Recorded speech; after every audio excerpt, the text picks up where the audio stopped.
నమస్తే, మనతో పాటు కాంగ్రెస్ పార్టీ సీనియర్ నాయకురాలు ఇందిరా శోభన్ గారు ఉన్నారు. మాట్లాడదాం. మేడం చెప్పండి, ఇటు నిన్న కవిత గారు మాట్లాడుతూ బీసీ రిజర్వేషన్ల పైన తగ్గేదే లేదు, ఎక్కడ పడితే అక్కడ దాకా పోరాడతామని చెప్పి నిన్న కవిత గారు మాట్లాడడం జరిగింది. ఏమంటారు?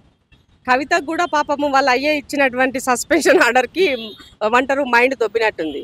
సో ఇవాళ కాంగ్రెస్ పార్టీ బీసీలకు సంబంధించినటువంటి రాష్ట్రంలో రాష్ట్ర పరిధిలో ఏం చేయగలుగుతుందో వాటన్నింటికి చట్టబద్ధత కోసము ప్రయత్నం చేసి గవర్నర్కి రాష్ట్రపతి దగ్గర ఉంది.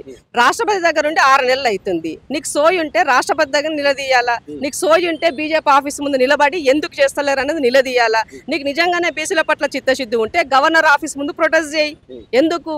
సో రీసెంట్గా జరిగినటువంటి అసెంబ్లీ సాక్షిగా బీసీలకు సంబంధించినటువంటి 285A ఏదైతే పంచాయత్ రాజ్ యాక్ట్ ఉందో దానిని అమెండ్మెంట్ చేయాలన్న ఉద్దేశంతో మీ అయ్యే తెచ్చిన 50% స్లాబ్ ఎత్తివేయడం కోసము ఇవాళ ఆల్రెడీ ఈడబ్ల్యూసీ 2019లో 108 అమెండ్మెంట్ ద్వారా జరిగినటువంటి ఈడబ్ల్యూసీ రిజర్వేషన్ల ద్వారా 50% స్లాబ్ ఎత్తివేయబడ్డది. సో ఈ స్లాబ్ ఎత్తివేసినాక ఈ యాక్ట్ అవసరం లేదు అన్న దానికోసము ఆర్డినెన్స్ తెచ్చినాము. అది అఖిలపక్షంతో గవర్నర్ దగ్గరికి వెళ్ళాము. మరి గవర్నర్ ఇప్పటిదాకా స్పందన లేకపోతే నువ్వు ఎవరిని అడగాలమ్మా? నీ రాజకీయం ఏడు ఉండాలి? బీజేపీ పైన ఉండాలి, రాజ్యాంగబద్ధంగా ఉన్నటువంటి గవర్నర్ రాష్ట్రపతి వ్యవస్థల పైన ఉండాలి. పోనీ న్యాయ పోరాటం చేయి వాటి పట్ల. అవి వదిలేసి పని చేసినటువంటి కాంగ్రెస్ పార్టీ పైన నేను ప్రశ్నిస్తా, నేను యుద్ధం చేస్తా, నేను పోరాటాలు చేస్తా, వీధి నాటకాలు వేస్తా, సురభి నాటకాలు వేస్తా అంటే ఎవరి ముందమ్మా మీ నాటకాలు? సమాజం అంతా తెలుసుకోలేంది కాదు కదా.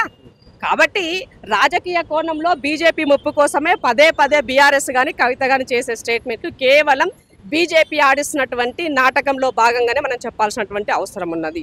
ఇవాళ కామారెడ్డిలో మేము ఇచ్చినటువంటి దాంట్లో మా డిక్లరేషన్లోని భాగంగానే 40% నేను చేస్తున్నాను. కాబట్టి అదే కామారెడ్డి వేదికగా భారతీయ జనతా పార్టీ చేసిన మోసాలను బీజేపీ ఇక్కడ అసెంబ్లీలోనేమో మద్దతు అంటుంది. ఇవాళ కేంద్రం పరిధికి వెళ్ళి చట్టం చేయాల్సిన దగ్గర అక్కడ ఒప్పించకుండా వాళ్ళు చేసినటువంటి కపట రాజకీయాలు. ఇవాళ పార్లమెంటు సాక్షిగా వాయిదా తీర్మానం అడిగితే మీరు పర్మిషన్ ఇవ్వరు. ఇవాళ ముఖ్యమంత్రిగా తన మంత్రివర్గంతో కలిసి రాష్ట్రపతి గారు అపాయింట్మెంట్ కోరితే ఇవ్వరు. మరి ఈ రాజకీయాలు, ఈ కుట్ల రాజకీయాలు చేస్తుంది ఎవరు అని అడుగుతున్నాము? బీజేపీ కదా. కాబట్టి బీజేపీ చేసేటువంటి తప్పులను ఎత్తి చూపించాల్సినటువంటి బాధ్యత ఇవాళ మా పైన ఉంది. కాబట్టి పీసీసీ ప్రెసిడెంట్ గారు ఇవాళ మా యొక్క ఏఐసిసి ప్రెసిడెంట్ ఖర్గే గారిని, రాహుల్ గాంధీ గారిని, అలాగే ముఖ్యమంత్రి గారి ఆధ్వర్యంలో డెఫినెట్గా 15వ తారీఖు నాడు మా సింహగర్జన, బీజేపీ పైన సింహగర్జన అనేటువంటి కార్యక్రమం తీసుకుంటున్నాం. పార్టీ పరంగా 42% మేము ఏ మాట ఇచ్చామో దాన్ని చట్టబద్ధతగా ప్రభుత్వ పరంగా కూడా మేము సక్సెస్ చేసాం. దాంట్లో బీసీ సంఘాలు కూడా నిన్న జాజుల శ్రీనివాస్ గౌడ్ గారు కూడా మాట్లాడుతూ వాళ్ళు కూడా ఎప్పుడు దసరా తర్వాత కూడా చాలా పెద్ద రాజకీయ బీసీ రణబేరి అని చెప్పి ఒక పెద్ద యుద్ధ బేరి అని చెప్పి ఒక పెద్ద మీటింగ్ బహిరంగ సభ ఏర్పాటు చేస్తాం. కామారెడ్డి డిక్లరేషన్ ఏమైంది అని చెప్పి కాంగ్రెస్ పార్టీ నిలదీయడానికి, అలాగే బీజేపీ పార్టీకి సంబంధించి కూడా ఏమైంది, ఎందుకు చేస్తారని ఈ విధంగా చేస్తామని చెప్పి వాళ్ళు కూడా నిన్న ప్రకటించారు. ఇప్పుడు ఒక బీసీ సంఘంగా అడగాల్సిన బాధ్యత ఆయన ఉంది. అడుగుతారు, ప్రెజర్ చేస్తారు, ఒత్తిడి చేస్తారు. మేము దాన్ని తప్పు పట్టట్లే. కానీ జాజుల శ్రీనివాస్ స్టేట్మెంట్ మీరు గమనించినట్లయితే తను బీజేపీనే ప్రశ్నిస్తున్నారు, బీజేపీని అడుగుతున్నారు. కాంగ్రెస్ ఇచ్చిన మాట నిలబెట్టుకుంది, చేసింది రాష్ట్ర పరిధిలో. కేంద్రంలో నువ్వు అధికారంలో ఉన్నావు, నువ్వు చేయమని అడుగుతున్నది కదా. అది న్యాయబద్ధమైనటువంటి ప్రశ్నే కదా. బట్ కాబట్టి ఇవాళ పార్టీలకు అతీతంగా ఉన్నటువంటి బీసీలు కూడా ఆత్మ పరిశీలన చేసుకోండి. రాజకీయాల కోసము ఏదో ఒక్క పూట వచ్చే దానికోసము మీరు అది కక్కుర్తి పడకుండా మన తలరాతలు మారేటువంటి బీసీలు అంటే అడుక్కునేటోళ్ళు కాదు, బిచ్చగాళ్ళు కాదు. బీసీలు అంటే వాళ్ళకి రావాల్సినటువంటి హక్కు, వాటా ఇవ్వాలి అని రాహుల్ గాంధీ గారు చెప్పినటువంటి స్టేట్మెంట్ కి కట్టుబడి కాంగ్రెస్ పార్టీ చేసిన దానికి ఇవాళ ఒక శాంటిటీ రావాలంటే కేంద్రంలో ఉన్నటువంటి మీరు దాన్ని అమెండ్మెంట్ చేయమని అడుగుతున్నాం. 9th షెడ్యూల్లో పెట్టమని అడుగుతున్నాం. మేము ఎన్నడో కులగణన చేస్తాం, జనగణన చేస్తాం, అప్పుడు చేస్తామంటే అప్పటిదాకా ఈ పీరియడ్ లో నా యొక్క హక్కు నేను ఎందుకు కోల్పోవాలని అడుగుతున్నాను. సో రాజ్యాంగపడు కేశవానంద భారతిలో చెప్పింది ఏం చెప్పింది? రాజ్యాంగంలో ఎవరైనా వాళ్ళ యొక్క సామాజికంగా, ఆర్థికంగా వెనుకబడినప్పుడు రిజర్వేషన్లు పెంపొందించుకోవడం కోసము దానికి సమూలమైనటువంటి సపోర్టింగ్ డాక్యుమెంట్ డేటా పెట్టి మీరు చేయమన్నారు. సో దానికి రేవంత్ రెడ్డి గారు కులగణన చేశారు. కులగణన ద్వారా ఈ రాష్ట్రంలో ఉన్నటువంటి ప్రజల యొక్క స్థితిగతుల డేటా, ఇంపిరికల్ డేటా ఉన్నది. సో అది బేస్ చేసుకొని చేయమని అడుగుతున్నాం. తప్పేముంది అని అంటున్నాం మేము. సో ఎప్పుడు ఒకే రకంగా లేదు కదా. బాబాసాహెబ్ అంబేద్కర్ చెప్పినాడు, రిజర్వేషన్లు ఇచ్చిన తర్వాత రిజర్వేషన్లని ఒక స్థాయికి వెళ్ళిన తర్వాత ఏ వర్గాలకు లేకపోతే ఆ వర్గాలకి మళ్ళీ మనం చేసుకోవడానికి అవకాశం ఉందని కూడా చెప్తున్నారు కదా. సో ఏదైనా అది మనం చేసుకున్నటువంటివి, ఆ రాసుకున్నది మనమే. సో మారుతున్నటువంటి కాలానుగుణంగా, మార్పులకు అనుగుణంగా మనం కూడా మార్చుకోవాల్సిన అవసరం ఉంది. 108 సార్లు అమెండ్మెంట్. ఇప్పుడు ఈడబ్ల్యూసీ ఎవరైనా నన్ను ఇచ్చినారు? ఈడబ్ల్యూసీ అనేది 10% ఉన్నటువంటి ఏమంటారు మన అగ్రవర్ణ కులాలకు 10% ఇచ్చినావు. 10%కి 10% ఇచ్చావు. మరి బీసీలు ఇవాళ దేశవ్యాప్తంగా 50% ఉంటే నా వాటా 22కో 23కో నువ్వు కుదిస్తే నేను ఎందుకు నష్టపోవాలని అడుగుతున్నాను నేను. అంటే వాళ్ళ మీద ఉన్న ప్రేమ నా మీద ఎందుకు లేదు, వాళ్ళ మీద ఉన్న కన్సర్న్ నా మీద ఎందుకు లేదు, ఇది కదా మేము అడుగుతున్నది. కాబట్టి డెఫినెట్ గా బీసీలకు సంబంధించినటువంటి దాంట్లో ఈ రాష్ట్రంలో ఉన్నటువంటి ఏమంటారు రాజ్యాంగానికి లోబడి జరిగినటువంటి అంశాల పట్ల అమెండ్మెంట్ చేసి మా హక్కును మాకు కల్పించండి అని అడుగుతున్నాను. ఒకవైపు ఎలక్షన్ కమిషన్ కూడా అంత కసరత్తు కూడా చేస్తుంది లోకల్ బాడీ ఎలక్షన్స్ కోసం సంబంధించి. సో కానీ ఇక్కడ ఏ విధంగా ఉండబోతుంది కాంగ్రెస్ పార్టీ పక్షాన్ని 42%.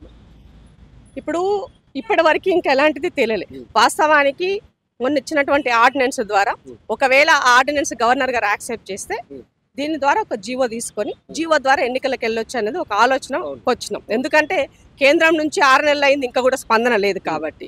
సో బట్ అది ఆర్డినెన్స్ కూడా మీరు పాస్ చేయకుండా తన దగ్గర పెట్టుకున్నారు. రీసెంట్ గా సుప్రీంకోర్టు మొట్టికాయలు వేసింది రాజ్యాంగ వ్యవస్థల పట్ల, గవర్నర్ వ్యవస్థ పైన, రాష్ట్రపతి వ్యవస్థ పట్ల.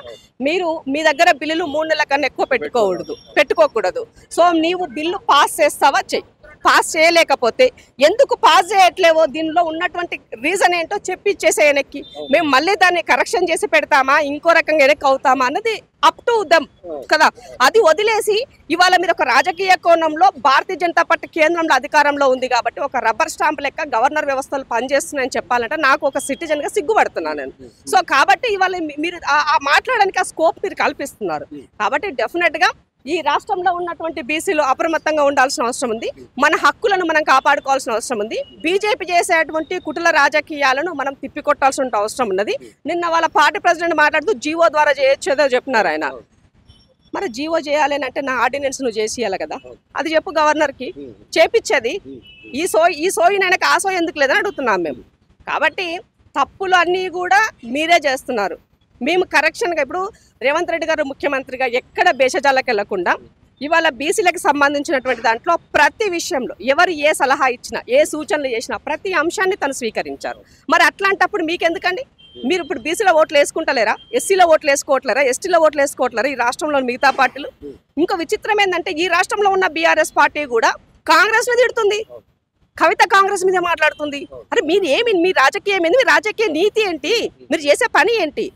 కాబట్టి ఇవాళ చాలా దుర్మార్గమైనటువంటి రాజకీయాలు ఈ రాష్ట్రంలో చేస్తున్నారు. సో కాంగ్రెస్ చేసే మంచిని స్వీకరించలేనటువంటి కళ్ళున్న కబోదిలాగా పార్టీలు వ్యవహరిస్తున్నాయి. కాబట్టి డెఫినెట్గా నీళ్ళకు నీళ్లు పాలకు పాలు తేలితే తెలంగాణ సమాజం మీరు చేసే కుటుల రాజకీయాలన్నీ కూడా ప్రజలు గమనిస్తారు. కాళేశ్వరం పైన కమిషన్ మీరు సిబిఐకి పీసీ ఘోషించిన కమిషన్ సిబిఐకి అప్పగించారు. సో అయితే డైరెక్ట్ గా ఆరోపించారు హరీష్ రావు పైన. సో అంటే అవును మా నాన్న చేసింది ఏం లేదు, కంప్లీట్ హరీష్ రావు చేసిరు అని. సో వారిపైన కాంగ్రెస్ పార్టీ ఏమైనా యాక్షన్ తీసుకుంటే డైరెక్ట్ గా బహిరంగంగా డైరెక్ట్ కూడా ఆయన పైన చెప్పడం లేదు.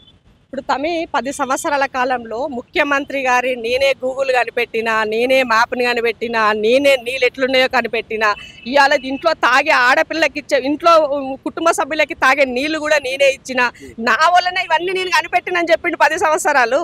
సో ఒక ముఖ్యమంత్రిగా నువ్వు తీసుకున్న నిర్ణయాల్ని, అలాగే ఇరిగేషన్ మంత్రిగా హరీష్ రావు గారు, తర్వాత రెండోసారి ఇరిగేషన్ మంత్రిగా కేసీఆర్ గారు, తర్వాత ఫినాన్స్ మినిస్టర్గా హరీష్ రావు గారు, వీళ్ళని లేకుండా మనం ఇదంతా పిక్చర్ ఉందని మనం అనుకుంటామా?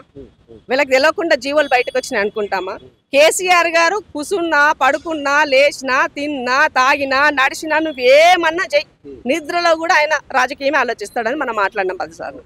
మరి ఇవాళ ఆ కేసీఆర్ గారిని కాదని అల్లుడు కళ్ళు కప్పిదంతా చేస్తాడు అని మనం యాక్సెప్ట్ చేస్తాం. దీన్ని దోచుకునే దాంట్లో కొద్దిగా వాట ఎక్కువ దోచుకుని వచ్చినేమో, మా కాంట్రాక్టుల దగ్గర మాట్లాడకుండా కూడా కొంచెం ఇంకెక్కువ తీసుకుని వచ్చినాము. అందుకే కదా రెండోసారి మీరు ఆయనకి ఇవ్వకుండా మీ దగ్గర పెట్టుకున్నారే, నా అల్లుడు మస్తు సంపాదిస్తారు పోయి నా ఇరిగేషన్ శాఖ ఇచ్చిన, అందుకనే అని తన దగ్గర పెట్టుకున్నారు కదా రెండోసారి ఇరిగేషన్ శాఖ. కాబట్టి ఇవన్నీ ముచ్చట్లు, ఇవన్నీ కూడా కేవలం ప్రజలను ఏదో మస్మరైజ్ చేయడం కోసమో, ఏదో చెప్పడం కోసమో, ఇంకేదో చేయడానికి పనికొస్తాయి తప్ప తెలంగాణ సమాజానికి ఎవ్రీథింగ్ తెలుసు. సో ఘోష్ కమిటీ ఇచ్చినటువంటి రిపోర్ట్లో హరీష్ రావు గారు వెళ్ళి ఏం చేశారో కూడా ముఖ్యమంత్రి గారు అసెంబ్లీ సాక్షిగా బట్టబయలు చేశారు. మరి ఇంకా దాచేదేముంది దాంట్లో? ఏమంటారు, చల్లకొచ్చి ముంత దాచినట్టుగా మీరు చేసిన తప్పులన్నీ కూడా అసెంబ్లీ సాక్షికి చెప్పినాగా, అసెంబ్లీ ద్వారా చర్చ జరిగినటువంటి దానికి కూడా ఇది కాదు తప్పు అని అంటే, ఈ రాష్ట్రంలో నేను, మా నాయన, మా అన్న, మేము ఆనిముత్యాలము, మాకేం తెలియదు, మా బావ, మా ఇంకో చిన్న చేసిరు, వాళ్ళే దోసుకురనే విధంగా కవిత చేసే స్టేట్మెంట్ తప్పు. నేనేమంటున్నానంటే సిబిఐని ఒకటి నేను రిక్వెస్ట్ చేస్తున్నాను, మీరు ఎంక్వైరీ చేయడం మొదలు పెడితే ఫస్ట్ కవిత నుంచి మొదలు పెట్టండి. చాలా వాస్తవాలు మేము చెప్పిన విషయాలు ఆమె ISI ముద్ర ద్వారా ఈ సమాజం ముందు పెట్టేసింది. సో వీటన్నింటికి కూడా కావాలంటే కుటుంబ సభ్యులందరినీ విచారించాల్సిన అవసరం ఉంది.